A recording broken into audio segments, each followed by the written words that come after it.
اعوذ باللہ من الشیطان الرجیم بسم اللہ الرحمن الرحیم الحمد للہ رب العالمین وصلی اللہ علی محمد وآل بیتہ الطیبین الطاہرین۔ بارگاہ ملکوتی حرم امیر کائنات امیر المومنین سے آپ کی خدمت میں حاضر ہیں۔ ہماری بات چل رہی تھی قصر نماز کے بارے میں، مسافر کی نماز کے بارے میں۔ وہاں ہم پہنچ چکے تھے اس سوال تک کہ اگر کسی کا سفر حرام کا ہو تو نماز کا کیا حکم ہے؟ جواب یہ ہے کہ جو حرام سفر کر رہا ہو اس کو قصر نماز والی سہولت شریعت نہیں دیتی، اس کی نماز پوری ہوگی۔ حرام سفر کی مثال یہ ہے کہ خاتون شوہر کی اجازت کے بغیر گھر سے نکل گئی ہے تو یہ جتنا سفر کرے گی، چاہے اپنے والد کے گھر جا رہی ہے، شوہر نے اجازت نہیں دیا، یہ جا رہی ہے تو یہ حرام سفر شمار ہوتا ہے۔ جب شوہر اس کو خرچ اخراجات دیتا ہے، رہائش دے رہا ہے، شوہر کے ذمہ جو واجبات ہیں ادا کر رہا ہے اور پھر بھی یہ اس کی نافرمانی کر رہی ہے، یہ حرام سفر شمار ہو رہا ہے، تو اس میں اس کو قصر نماز کی سہولت نہیں ملے گی۔ دوسرا حرام سفر یہ ہے کہ کسی حرام کام کے لیے سفر کر رہا ہے، کوئی بندہ کسی کے قتل کے ارادے سے جا رہا ہے، کوئی بندہ چوری کے ارادے سے سفر کر رہا ہے، کوئی بندہ ڈاکہ مارنے کے لیے جا رہا ہے، تو یہ حرام سفر یا حرام سفر ہے یا حرام کا مقدمہ ہے، ان میں نماز پوری ہی پڑی جائے گی، قصر نہیں ہوگی، چاہے یہ 44 کلومیٹر سے زیادہ ہی کیوں نہ ہو۔ جواب، اگر سفر کرنا حرام ہو تو وہ پوری نماز پڑھے گا، جیسے بیوی کا شوہر کی اجازت کے بغیر سفر کرنا، یا کسی کو قتل کرنے سے کسی کا سفر کرنا، یا چوری کے لیے سفر کرنا، ڈاکہ، زنا، ظالم کی مدد کرنے کی غرض سے سفر کرنا، یہ ان تمام سفروں میں نماز جو ہے وہ پوری پڑھی جائے گی۔ ایک اور سفر ہے جس میں نماز پوری ہوتی ہے، وہ یہ ہے کہ لاب و لاب والا شکار، ایسا شکار جو لاو شمار ہوتا ہے، جس میں آپ شکار سے ہی لذت لے رہے ہیں، آپ کی غرض شکار سے اور کوئی نہیں ہے، شکار کرنے میں جو لذت ہے وہی حاصل کرنے کے لیے جو مزہ ہے شکار کرنے میں، اسی کے لیے آپ نے یہ سفر کیا ہے اور وہ والا شکار ہے، تو اس میں بھی آپ نے نماز پوری پڑھنی ہوگی۔ ہم یہ نہیں کہہ رہے کہ یہ شکار حرام ہے، لیکن اس شکار میں نماز پوری ہے۔ اچھا، یہ یہاں لکھا ہوا نہیں ہے، بہرحال یہ بھی پیش آ سکتا ہے۔ سوال ہے آگے کہ کثیر السفر سے کیا مراد ہے؟ ہم نے کہا ہے نا کہ کثیر السفر کی نماز قصر نہیں ہوتی، پوری ہوتی ہے، جہاں بھی جائے پوری ہوتی ہے، روزہ بھی اس نے رکھنا ہوتا ہے۔ کثیر السفر سے کیا مراد ہے؟ کثرت کے ساتھ سفر جو کیا جاتا ہے اس کی 3 صورتیں ہیں۔ ایک یہ ہے کہ بندے کا پیشہ ہی سفر ہے، جیسے ڈرائیور، جیسے ملاح، جیسے پائلٹ، جیسے ڈرائیور کے ساتھ جو معاون کنڈکٹر ہوتا ہے، تو ان کا پیشہ ہی سفر ہے، یہ سفر کے بدلے تنخواہ لیتے ہیں ایک قسم کی، تو اس کو جب بھی ڈرائیور کہا جائے جب بھی کہا جائے کہ اس کا پیشہ ڈرائیوری ہے، جب بھی کہا جائے کہ اس کا پیشہ پائلٹ ہونا ہے، جب کہا جائے کہ اس کا پیشہ کنڈکٹر ہونا ہے، جب یہ الفاظ استعمال ہونے لگ جائیں بس اسی دن سے انہوں نے اپنے اس پیشے والے سفر میں نماز پوری پڑھنی ہے۔ پیشے کے علاوہ والے سفر میں کبھی پوری ہوتی ہے کبھی نہیں ہوتی، اس کی علیحدہ تفصیل ہے۔ پیشے والے سفر میں تو ان کی نماز پوری ہوگی، جب یہ عنوان ان پر صدق کرے کہ یہ اس کا پیشہ ڈرائیور ہے، اس کا پیشہ کنڈکٹری ہے، اس کا پیشہ پائلٹ ہونا ہے، تو پھر آپ کی نماز پوری ہوگی۔ یہ ایک قسم ہو گئی کثرت کے ساتھ سفر کا۔ دوسری ہے کہ پیشہ سفر نہیں ہے، پیشے کے لحاظ سے وہ ٹیچر ہے، پیشے کے لحاظ سے وہ پولیس میں ہے، فوج میں ہے، پیشہ سفر نہیں ہے، لیکن اپنے پیشے تک پہنچنے کے لیے اس کو سفر کرنا پڑتا ہے۔ ٹیچر کو سکول جانے کے لیے 44 کلومیٹر کرنا پڑتا ہے، تو یہ دوسری قسم ہے۔ تیسری قسم، اور دوسری کا ایک حکم ہے اس لیے تیسری بھی یہاں ذکر کر دیں، تیسری قسم یہ ہے کہ بندے کا سفر پیشہ بھی نہیں ہے اور پیشے کے لیے سفر بھی نہیں ہے، وہ ایسے ہی سیر و سیاحت کے لیے کثرت سے سفر کرتا رہتا ہے، یا زیارات کے لیے کثرت سے سفر کا، اللہ نے اس کو الحمدللہ مال بہت دیا ہے، وہ اپنا مال کبھی عمرہ کرنے جا رہا ہے، کبھی زیارات کرنے جا رہا ہے، ایک سے آتا ہے دوسرے میں چلا جاتا ہے، یا کبھی گرمیاں آئیں تو وہ صحت افزا مقام کی سیر کے لیے چلا جاتا ہے۔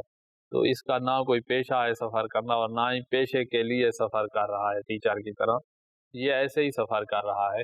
تو یہ جو دوسری قسم ہے، اور تیسری جو پیشے کے لیے سفر کرتا ہے جیسے ٹیچر،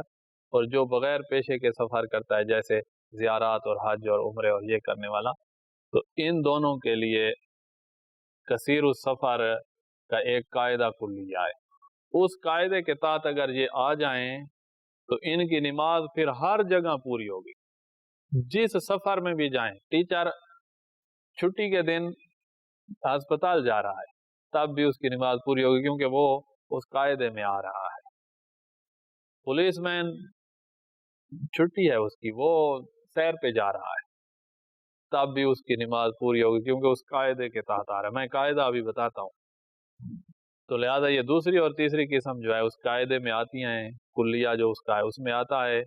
تو اس کی نماز ہر سفر میں پوری ہے۔ جو پہلی قسم تھی ڈرائیور، اس کی نماز اپنے پیشے والے سفر میں پوری تھی۔ اور اگر ڈرائیور بھی اتنا کثرت سے سفر کرے کہ وہ ہمارے ابھی جو کلیہ بیان کروں گا، قاعدہ بیان کروں گا، اس میں بھی داخل ہو گیا ہے، اس کے اتنے زیادہ سفر ہیں، تو پھر اس کی بھی ہر سفر میں پوری ہوگی، چاہے ڈرائیوری والا ہو یا اور کوئی سفر ہو، حج پہ گیا ہے زیارت پہ، اس کی بھی پھر پوری ہوگی۔ تو لہذا وہ قاعدہ جس پر صدق کرے گا اس کی نماز ہر سفر میں پوری ہوگی۔ ڈرائیور حضرات اور کنڈکٹر حضرات اگر اس قاعدے کے تحت نہیں آتے تو اپنے پیشے والے سفر میں ان کی پوری ہوگی، باقی سفروں میں ان کی کسر ہوگی۔ وہ قاعدہ کیا ہے؟ وہ قاعدہ یہ ہے کہ بندہ ایک سال، اگر بس سال کے اندر ہی اس نے کثرت سفر کرنے اور اس کے بعد کبھی نہیں کرنے کثرت سے، ایک سال میں وہ 6 مہینے اس طرح سفر کرے کہ ہر مہینے میں اس کے 10 دن بنتے ہوں۔ پہلے مہینے میں 10 سفر 10 دن، پھر دوسرے میں فرض کرو اگر بیٹھ گیا ہے تو تیسرے میں اس کے 10 سفر 10 دن میں، پھر چوتھے میں اگر نہیں کیا تو 5ویں میں، چھٹے میں نہیں کیا تو 7ویں میں، اس طرح اس کے سال میں 6 مہینے بنا دیں، لگاتار 6 مہینے بنا دیں یا فاصلے کے ساتھ 6 مہینے، 6 مہینے اس کے اس طرح کے کم از کم 10 سفر بن رہے ہیں، 10 دن 10 سفر، یا 2 سفر ہیں اور 5 دن کے ہیں تب بھی 10 دن بن گئے ہیں، یا 3 سفر کرے گا، 3 دن کے 2 سفر اور 1 سفر 4 دن کا، تو 10 سفر اس کے بنے 10 دنوں میں،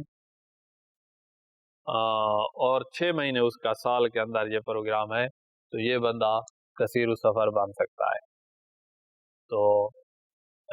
جب یہ کثیر السفر بن جائے گا اس کی نمازیں ہر سفر میں پوری ہوں گی۔ ڈرائیور بھی اگر اسی طرح 6 مہینے اس کا پروگرام ہے اور 10 سفر ہر مہینے میں، تو وہ بھی کثیر السفر میں آ جائے گا، اس کی بھی پھر ہر سفر میں پوری ہوگی۔ اگر وہ 10 دن نہیں بنتے، اس کے کم بنتے ہیں، تو پھر اس کی وہی ڈرائیوری والے سفر میں پوری ہوگی، باقی سفروں میں قصر ہوگی۔ تو یہ ضابطہ ہے کثیر السفر کا۔ کثیر السفر سے کیا مراد ہے؟ درج ذیل 3 قسم کے لوگ کثیر السفر شمار ہوتے ہیں۔ نمبر 1، جن کا پیشہ سفر کرنا ہو، جیسے ڈرائیور، کشتی بان، ملاح جس کو کہتے ہیں، پائلٹ اور ان کے مددگار جیسے کنڈکٹر وغیرہ، ان کا پیشہ ہی سفر ہے۔ دوسری قسم ہے کہ سفر کرنا ان کے پیشے کا مقدمہ ہو، خود پیشہ سفر نہیں ہے، سفر پیشے تک پہنچنے کا وسیلہ ہے، مقدمہ ہے۔ جیسے کسی دوسری جگہ اپنی ڈیوٹی دینے کے لیے سفر کرنا، جیسے ڈاکٹر، تاجر، ٹیچر، ان کا کام سفر نہیں ہے، ان کا کام ٹیچری ہے، تاجری ہے اور ڈاکٹر والا فن ہے، پیشہ ہے، تو یہ سفر کرتے ہیں تاکہ وہاں تک پہنچ جائیں۔ اور تیسری قسم ہے کسی غرض سے پیشہ نہیں ہے، غرض بلکہ کوئی اور غرض ہے، زیارت کرنا، حج کرنا، یہ غرض ہے، سے بار بار سفر کرنے والا، جیسے سیر، علاج، زیارات کے لیے بار بار سفر کرنے والا، یا طالب علم ہے، یونیورسٹی جاتا ہے، یہ بھی تو انہی میں داخل ہے، اس کا پیشہ تو نہیں ہے پڑھنا، تو یونیورسٹی والا جو ہے جاتا ہے آتا ہے روزانہ، اس کے 10 سے بھی زیادہ سفر بنتے ہیں 44 کلومیٹر والے، تو یہ بھی کثیر السفر میں داخل ہو سکتا ہے۔ پہلی قسم میں کثیر السفر کا عنوان صادق آنا ضروری نہیں ہے۔ کثیر السفر کا یہ جو قاعدہ میں نے بیان کیا ہے 6 مہینے اور ہر مہینے میں، یہ پہلی قسم پر صادق آنا ضروری نہیں ہے۔ اگر وہ اس ضابطے میں، اس کلیے میں پہلی قسم ڈرائیور حضرات داخل نہیں بھی ہو رہے، تب بھی ڈرائیوری والے سفر میں ان کی نماز پوری ہے، کنڈکٹری والے سفر میں کنڈکٹر کی پوری ہے، اور اگر اس ضابطے میں داخل ہو جائیں تو پھر ہر سفر میں ان کی نماز پوری ہے۔ جبکہ آخری 2 صورتوں میں ضروری ہے یہ والا ضابطہ جو میں نے آپ کو بتایا، جہاں لکھا ہوا نہیں ہے وہ بتایا ہے، وہ آخری 2 صورتوں میں ضروری ہے۔ اگر کسی شخص دوسری اور تیسری صورت میں کسی کے 10 سفر نہیں بنتے، ہر مہینے میں 8 سفر بنتے ہیں، مثلا 9 سفر بنتے ہیں، تو اس کی نماز قصر نہیں، پوری نہیں ہوگی۔ تو کثیر السفر کی ہر نماز پوری ہوتی ہے، جو اس ضابطے میں داخل نہیں ہو رہا تو پھر اس کی نماز پوری نہیں ہوگی، اس کی قصر ہوگی۔ اور یہ بھی قاعدہ کلیہ یاد رکھیں کہ جہاں بھی نماز پوری پڑھنا واجب ہوتا ہے وہاں روزہ بھی رکھنا ہوتا ہے، یہ قاعدہ یاد رکھیں۔ جیسے یعنی نماز قصر نہیں ہوتی تو روزہ بھی قصر نہیں ہوتا۔ اچھا، سوال ہے کہ حد ترخص سے کیا مراد ہے؟ ابھی ہم نے پیچھے کہا حد ترخص، تو حد ترخص سے مراد یہ ہے کہ ایک بندے کو آپ یہاں ٹھہر جائیں، ایک بندے کو کہیں جاؤ، وہ جا رہا ہے زمین ہموار ہے، مثلا صحرا ہے جیسے، تو صحرا میں وہ جا رہا ہے اور ایک جگہ ایسی پہ وہ پہنچا ہے، بہت دور نکل گیا، اب آپ کو نظر آنا ختم ہو گیا ہے، وہ بندہ، وہ آپ کو نظر نہیں آ رہا، آپ اس کو نظر نہیں آ رہے، تو اس جگہ پہ اس کو کہو رک جاؤ۔ اس فاصلے کو، یہ جو درمیان میں ہے، اس کو حد ترخص کہا جاتا ہے۔ یہ آپ پیمائش کریں، یہ تقریباً 2 کلومیٹر سے تھوڑا زیادہ بنے گا، کم نہیں ہوگا، تو 2 کلومیٹر تو یقیناً داخل ہیں حد ترخص میں، تو حد ترخص تقریباً 2 کلومیٹر سے کچھ زیادہ ہی بنتی ہے، تو یہ حد ترخص ہے، جس میں ہم نے کہا ہے کہ مسافر اس حد میں، شہر جہاں ختم ہوا ہے اور یہاں تک 2 کلومیٹر بن رہے ہیں، اس کے درمیان نماز پڑھے گا جاتے وقت۔ حد ترخص جاتے وقت ہے، واپسی پہ حد ترخص نہیں ہے، جاتے وقت اس فاصلے میں، ان 2 کلومیٹر میں اس نے نماز پوری پڑھنی ہے، اگرچہ وہ سفر پہ جا رہا ہے۔ اگر اس نے یہاں نماز نہیں پڑھی ہے، حد ترخص سے نکل کر نماز پڑھی ہے، مثلا 3 کلومیٹر بعد نماز پڑھی ہے، جہاں شہر ختم ہوا تھا اس کے 3 کلومیٹر بعد پڑھی ہے، تو یہاں اس کی نماز قصر ہوگی، تو اس نے یہاں سے قصر پڑھنی ہے آگے۔ جواب، جہاں سے مسافر اپنے شہر سے دور ہونے کی وجہ سے لوگوں کی نظروں سے اوجھل ہو جائے، اس جگہ کو حد ترخص کہتے ہیں، اور یہ بعض مومنین نے پیمائش کی ہے، تو میں نے آپ کو بتا دیا ہے کہ یہ تقریباً 2 کلومیٹر سے کچھ زیادہ بنے گی۔ آپ اپنے علاقے میں پیمائش کر کے دیکھ لیں تو آپ کو معلوم ہو جائے گا۔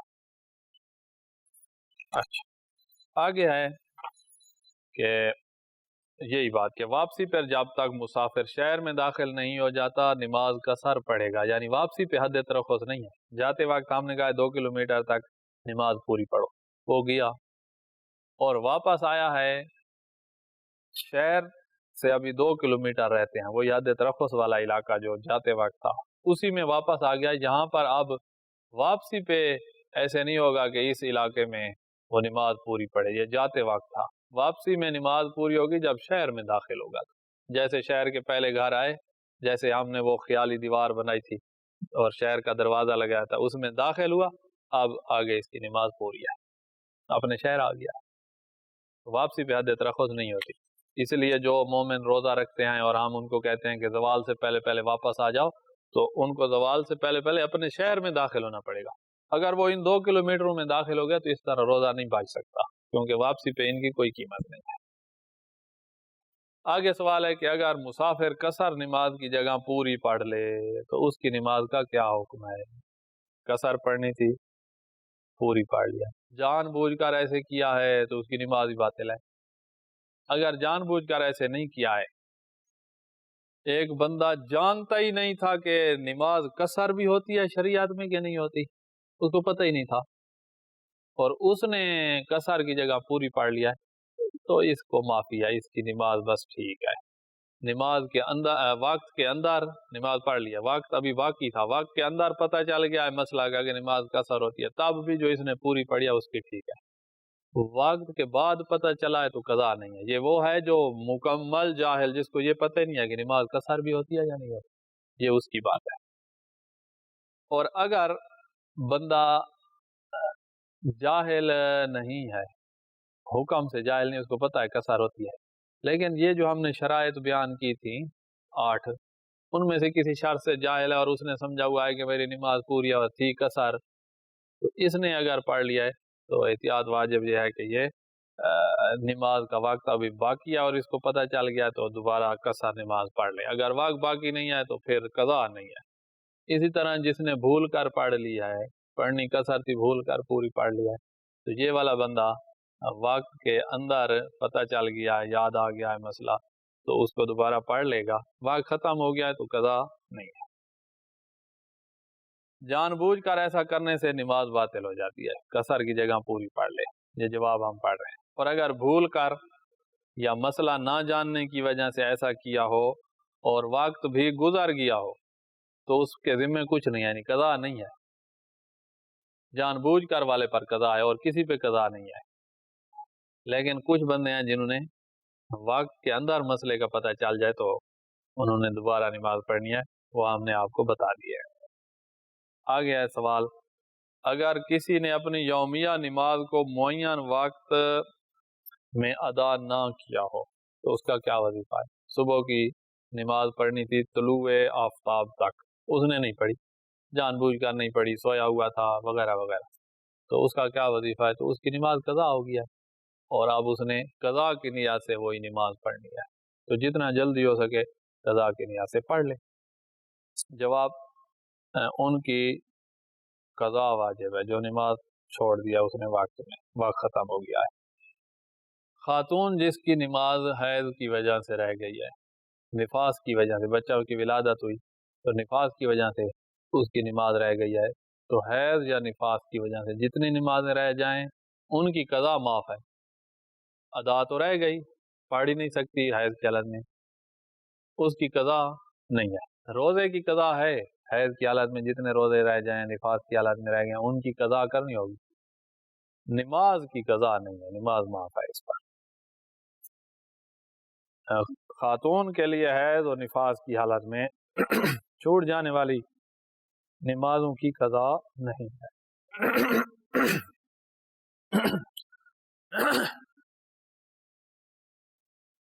سوال ہے آگے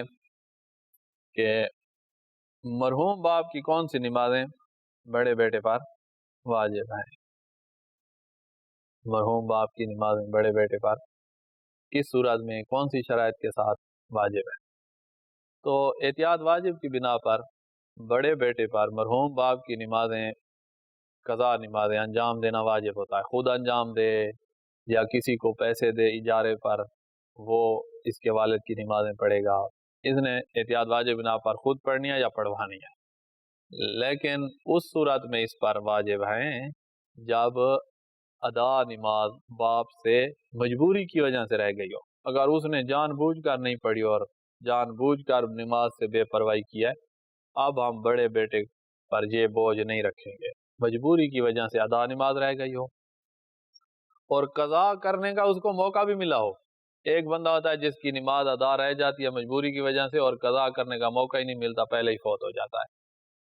تو قضا کرنے کا موقع ملا ہو لیکن قضا وہ نہ اس نے نہ کی ہو، یعنی ادا شکل میں نماز مجبوری کی حالت میں رہ گئی ہو اور قضا میں کوئی مجبوری نہیں تھی، اس نے جان بوجھ کر قضا نہیں پڑھی ہے، تو اب بڑے بیٹے پر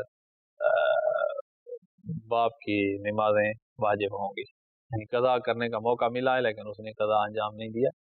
بڑے بیٹے پر اب احتیاط واجب بنا پر باپ کی نمازیں واجب ہوں گی۔ بس دو شرطیں اور بھی ہیں جو یہاں لکھی ہوئی نہیں ہیں، کہ بڑا بیٹا اس وقت جب باپ فوت ہوا ہے اس وقت وہ بالغ بھی ہو، اگر وہ نابالغ تھا اس وقت جب باپ فوت ہوا ہے، جس دن فوت ہوا ہے اس دن وہ نابالغ ہے، اس کے بعد بالغ ہو رہا ہے، اس بیٹے پر بھی باپ کی قضائیں واجب نہیں ہے۔ اور چوتھی شرط یہ ہے کہ بڑا بیٹا عاقل بھی ہو، اگر اس وقت پاگل تھا جس وقت باپ فوت ہوا ہے اس کے بعد عاقل ہوا ہے، عقل مند ہوا ہے، پاگل پن ختم ہوا ہے، تو اس پر بھی باپ کی قضا نمازیں واجب نہیں ہوگی۔ تو یہ اور ایک اور شرط بھی ہے کہ باپ کی میراث سے شریعت اس کو محروم بھی نہ کر رہی ہو۔ کچھ بندے ہوتے ہیں جن کو محروم کر دیتی ہے شریعت، مثلا باپ کا قاتل، یہ باپ کی میراث سے محروم ہے، تو اس پر بھی باپ کی نمازیں واجب نہیں ہوگی۔ تو ان 5 شرائط کے ہوتے ہوئے باپ کی نمازیں واجب ہیں، بیٹے نے ادا کرنی ہے، بڑے بیٹے نے۔ اب جو موت کے وقت بڑا ہے، ایک بیٹا مثلا اس کا تھا جو فوت ہو گیا تھا اسی کی زندگی میں، باپ کی زندگی میں، اس کے بعد والا جو ہے وہ موت کے وقت بڑا بیٹا ہے۔ اگر کسی کی بڑی بیٹیاں ہیں اور بیٹا ان بیٹیوں سے چھوٹا ہے تو تب بھی اس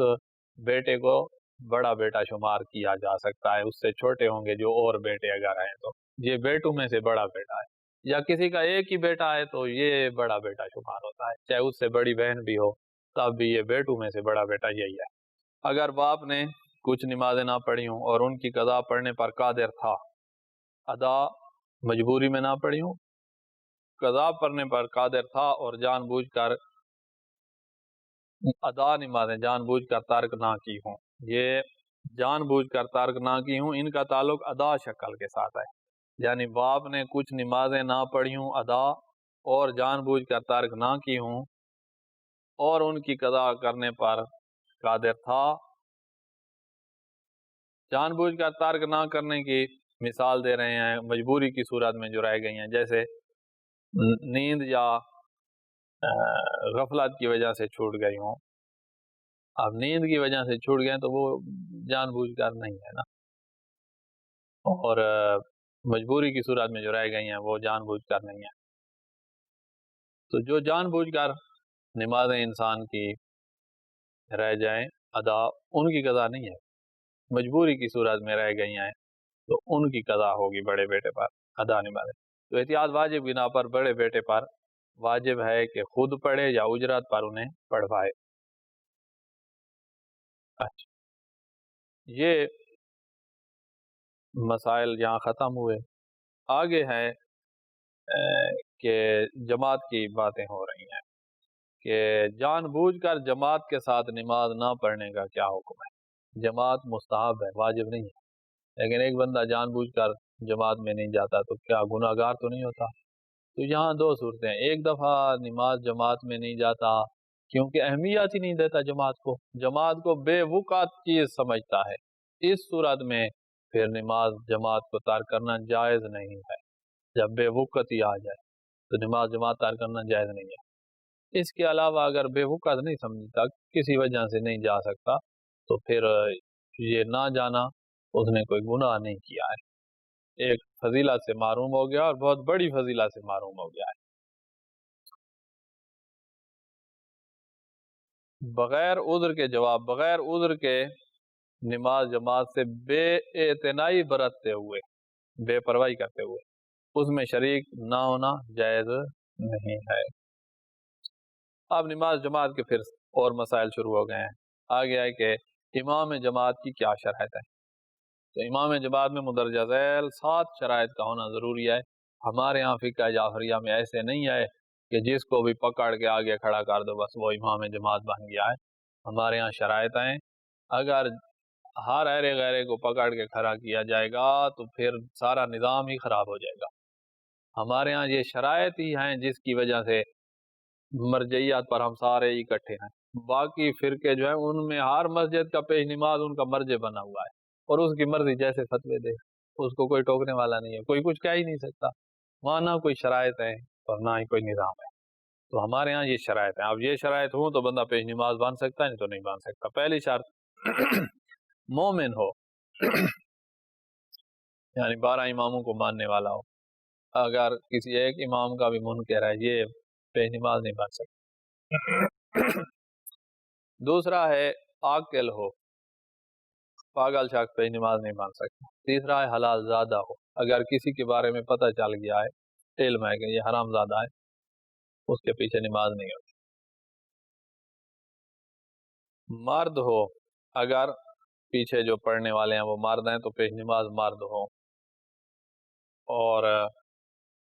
اگر ساری خواتین نماز پڑھنے والی ہیں تو ان کی پیش نماز خاتون ہو سکتی ہے۔ نمبر 4، مرد اگر مقتدی مرد ہوں یا مرد و زن دونوں، خواتین بھی ہوں مرد ہوں تو پیش نماز مرد ہو۔ ساری خواتین ہیں تو پھر خاتون جماعت کرا سکتی ہے، لیکن یہ شرائط خاتون میں ہوں عادل ہو۔ عادل وہ ہوتا ہے جو سارے واجبات ادا کرے اور سارے حرام کاموں سے رکے، اور کبھی حرام میں گر جاتا ہے، معصوم نہیں ہے، گر جاتا ہے تو فوراً رب العالمین سے معافی مانگ لیتا ہے، سچی توبہ کر لیتا ہے۔ سچے توبہ ایک دفعہ استغفار بھی کر لیا جائے تو ہو جاتی ہے، پھر رب العالمین کی بارگاہ میں وہ بڑا مہربان ہے، بڑا کریم ہے، تو سچی توبہ ایک دفعہ استغفار سے بھی ہو جاتی ہے۔ تو توبہ کر لے اگر گناہ میں گر گیا ہے تو عدالت واپس آ جائے گی، تو تمام واجبات کو ادا کرنے والا ہو، تمام حرام کاموں سے روکنے والا ہو۔ اب ہے ایک بندہ ہے جس کے بارے میں ہمیں پتہ ہی نہیں ہے کہ یہ عادل ہے یا نہیں ہے، مجہول ہے، ہمیں کوئی پتہ نہیں، ہم سفر میں تھے اور آگے ایک جماعت ہو رہی تھی، ہمیں پتہ نہیں ہے کہ یہ بندہ کیسا ہے، تو پھر ہم اس کے پیچھے جماعت کے ساتھ نماز نہیں پڑھ سکتے، کیونکہ ہمیں پتہ ہی نہیں ہے، ہو سکتا ہے عادل ہو سکتا ہے نہ ہو عادل ہو، لہذا مجہول الحال کے پیچھے نماز درست نہیں ہے۔ اگر کسی کے بارے میں آپ کو اطمینان ہو گیا ہے وکلائی طریقے سے کہ بھئی یہ بندہ عادل ہے، چاہے آپ سفر میں بھی تھے تو پھر آپ اس کے پیچھے نماز پڑھ سکتے ہیں۔ اپنے علاقے کے بندے موجود ہیں، عادل بندے موجود ہیں، ان سے پوچھا کہ یہ کیسا بندہ ہے تو انہوں نے کہا ہم گواہی دیتے ہیں کہ یہ عادل ہے، پھر اس طرح آپ اس کے پیچھے نماز پڑھ لیں۔ چھٹی شرط پیش نماز کی کہ اس کی قرات صحیح ہو۔ قرات صحیح ہے کہ زبر زیر پیش یہ جو ہوتے ہیں حرکات یہ بھی صحیح انجام دے رہا ہو، اور جو حروف عربی زبان کے جو حروف ہیں وہ اپنے اپنے مخارج سے نکل رہے ہیں، ایسے نہ ہو کہ سین اور سواد جو ہے وہ ایک ہی جگہ سے وہ نکال رہا ہو، سین کی اپنی جگہ ہے، سواد کا اپنا مخرج ہے، اور جو الف با اور اس کے بعد تا کے بعد سا ہوتا ہے اس کا اپنا مخرج ہے، تو ہر حرف اپنے اپنے مخرج سے نکلے تو اس کی قرات صحیح ہوتی ہے، پیش نماز کی قرات بھی صحیح ہو۔ ساتویں شرط یہ ہے کہ پیش نماز پر شرعی حد بھی جاری نہ ہو چکی ہو۔ اگر پیش نماز پر شرعی حد جاری ہو گئی ہے، مثلا کسی نے چوری کی اور اس کے انگلیاں کاٹی گئی ہیں، یا کسی نے تہمت لگائی ہے کسی پاک دامن خاتون پر، اس کو 80 کوڑا مارا گیا ہے، اتنا بڑی سزا ہے، یہ ہمارے ہاں تہمت فوراً لگا دیتے ہیں، تہمت لگانے والے کو 80 کوڑا لگایا جاتا ہے، تو اس پر حد جاری ہو چکی ہے تو اب یہ بندہ پیش نماز نہیں مان سکتا، یہ شرائط ہے۔ اب آگے سوال ہے کہ ایک شخص پیش نماز کے ساتھ ملحق ہونا ہے جماعت میں تو کب تک ملحق ہو سکتا ہے؟ تو اس کا جواب یہ ہے کہ پیش نماز کے رکوع سے اٹھنے سے پہلے پہلے تک، جب وہ قیام کی حالت میں ہے آپ جماعت میں داخل ہو سکتے، وہ رکوع میں موجود ہے، آپ اللہ اکبر کہہ کر رکوع میں پہنچ گئے ہیں، جماعت حاصل ہو جائے گی۔ اگر وہ رکوع سے اٹھ آیا ہے اور آپ ابھی رکوع کی مقدار جو انگلیاں آپ کے گھٹنوں تک پہنچ جائیں تو یہ رکوع ہو جاتا ہے، اس تک آپ نہیں پہنچے تھے وہ پہلے اٹھ گیا ہے تو آپ کو جماعت حاصل نہیں ہوگی، یہ رکعت آپ کی شمار نہیں ہوگی، اس کا پھر آگے اور علاج ہیں، بہرحال یہ رکعت آپ کی شمار نہیں ہوگی، تو لہذا رکوع سے اٹھنے سے پہلے پہلے جماعت میں آپ شامل ہو جائیں تو پھر آپ حاصل کر لیں گے، یہ رکعت شمار ہو جائے گی۔ سوال، ایک شخص کب تک امام کے ساتھ جماعت میں شامل ہو سکتا ہے؟ جواب، امام کے رکوع سے سر اٹھانے سے پہلے تک جماعت میں شریک ہو سکتا ہے، سر اٹھانے سے پہلے پہلے آپ پہنچ گئے ہیں رکوع میں تو آپ جماعت میں شریک ہو گئے ہیں۔ اچھا، آگے سوال ہے کہ صف کے درمیان اگر بچہ ہے تو کیا اتصال ہو جائے گا؟ بچہ کھڑا ہوا ہے، پہلی صف جو ہے اس میں پیش نماز کے دائیں جانب یا بائیں جانب بچہ کھڑا ہے، تو اس بچے کے ذریعے سے اتصال ہو جاتا ہے یا اس بچے کے بعد والے جتنے مومن ہیں ان کا اتصال کٹ گیا ہے؟ تو جواب یہ ہے کہ اگر وہ بچہ ممیز ہے، تمیز رکھتا ہے، وضو جانتا ہے، نماز جانتا ہے، اور وہ قربتاً اللہ کی نیت کر سکتا ہے، اور وہ جماعت میں شامل ہو رہا ہے، تو اس کی نماز شرعی نماز شمار ہوتی ہے، کوئی مشق نہیں کر رہا، شرعی ہے، اس کو ثواب بھی ملے گا، تو لہذا اس کے ذریعے سے اتصال ہو جائے گا۔ اور اگر بچہ غیر ممیز ہے، اس کو پتہ ہی نہیں ہے وضو کیسے کیا جاتا ہے، نماز کیسے پڑھی جاتی ہے، قصد قربت کیا ہوتا ہے، تو پھر تو اس کی نماز ہی نہیں ہے یہ۔ اب وہ جو درمیان میں اگر ایک بچہ بھی ہوا نا تو اتصال کٹ جائے گا۔ آپ کہیں گے کوئی اتنا فاصلہ ہے، ہم کہیں گے فاصلہ یقیناً نماز کا اتصال کاٹتا ہے، اور ایک اور چیز بھی ہے جو نماز کا اتصال کاٹتی ہے، وہ ہے حائل۔ بچہ حائل بن رہا ہے، ایک بچہ ہے تو حائل کسے کہتے ہیں کہ جس کے اوپر سے آپ عادتاً نہیں گزرتے، یہ حائل ہوتا ہے، صرف پردہ حائل نہیں ہے، جس کے اوپر سے عمومی طور پر نہیں گزرا جاتا۔ اگر بچہ کھڑا ہے تو کوئی ہے جو اس کے اوپر سے گزرے تو یہ حائل بن جائے گا، تو حائل ہونے کی وجہ سے پھر اتصال نہیں ہوگا۔ اگر صف کے درمیان ایک ممیز بچہ کھڑا ہوا ہو تو باقی لوگوں کی نماز کا کیا حکم ہے؟ جواب، اگر وہ بچہ صحیح نماز ادا کر رہا ہو تو باقی لوگوں کی نماز درست ہے، اتصال ہو گیا ہے۔ اگر اس کی نماز صحیح نہیں ہے، وہ ممیز نہیں ہے، تو پھر یہ حائل بن گیا ہے، اس کے بعد جتنے لوگ کھڑے ہیں ان کا اتصال نہیں ہے، اس کے اس طرف جو پیش نماز سے ملک لوگ کھڑے ہیں ان کا اتصال پیش نماز سے ہے، اس کے ساتھ جو دوسری طرف جتنے بھی ہیں ان کا اتصال نہیں ہو رہا ہے۔ یہ پہلی صف میں کھڑا ہے، دوسری میں کھڑا ہے تو دوسری صف کا اتصال سائڈ سے بھی ہوتا ہے اور آگے والوں کے ساتھ بھی ہوتا ہے، تو دوسری صف میں وہ مشکل نہیں بنائے گا، کیونکہ اس کی سائڈ میں جتنے لوگ کھڑے ہیں ان کا اس سائڈ سے اتصال نہیں ہے، ان کی دوسری صف میں آگے والی صف کے ساتھ تو اتصال ہے، کیونکہ آگے والے مومنین اور ان کا فاصلہ اتنا زیادہ نہیں ہے، وہ قریب ہی کھڑے ہیں، تو اس طرح اتصال باقی رہ جائے گا۔ والحمدللہ رب العالمین، وصلی اللہ علی محمد وآلہ بیتہ الطیبین الطاہرین، اللہم صل علی محمد وآلہ